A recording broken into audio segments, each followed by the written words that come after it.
خوتنا السلام عليكم، ان شاء الله تكونوا بخير وعلى خير. انا لاباس الحمد لله.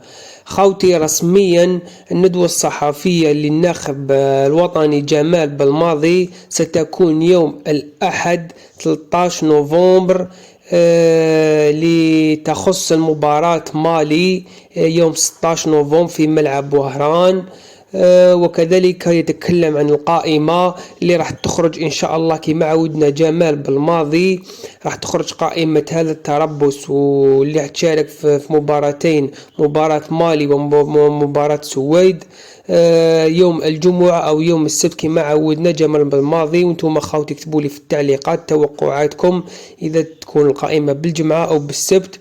كما على بالنا خوتي عندنا الكثير من الإصابات، خاصة على مستوى الدفاع، مثل بدران وتوبا.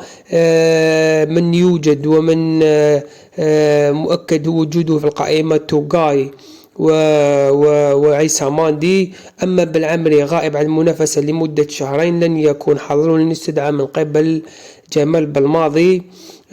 كما قلنا القائمة الموسعة تحمل الكثير من الأسماء الجديدة الذي نحن في انتظارها، مثل حسام عوار وريان آيت نوري وشعيبي. لكن توقعاتي تقول بأن حسام عوار إن شاء الله يكون حاضر إذا أكمل أوراقه، وكذلك زفزاف إن شاء الله راح يأكد لنا على هذا الخبر.